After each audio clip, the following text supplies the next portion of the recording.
Right Delhi liquor కేసులో Manish సిసోడియాకు bail మంజూరైంది. సిసోడియాకు షరతులతో కూడిన బెయిల్ మంజూరు చేసింది సుప్రీంకోర్టు.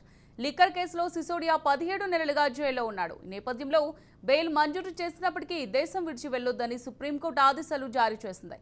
పాస్పోర్ట్ కూడా సరెండర్ చేయాలని సిసోడియాకు సుప్రీంకోర్టు ఆదేశించింది.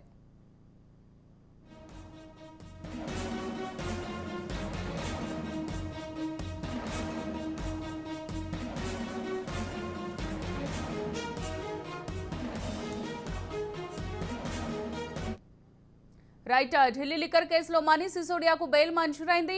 సిసోడియాకు షరతులతో కూడిన బెయిల్ మంజూరు చేసింది సుప్రీంకోర్టు. లిక్కర్ కేసులో సిసోడియా 17 నెలలుగా జైల్లో ఉన్నాడు. ఈ నేపథ్యంలో బెయిల్ మంజూరు చేసినప్పటికీ దేశం విడిచి వెళ్లొద్దని సుప్రీంకోర్టు ఆదేశాలు జారీ చేసింది. పాస్పోర్ట్ కూడా సరెండర్ చేయాలని సిసోడియాకు సుప్రీంకోర్టు ఆదేశించింది.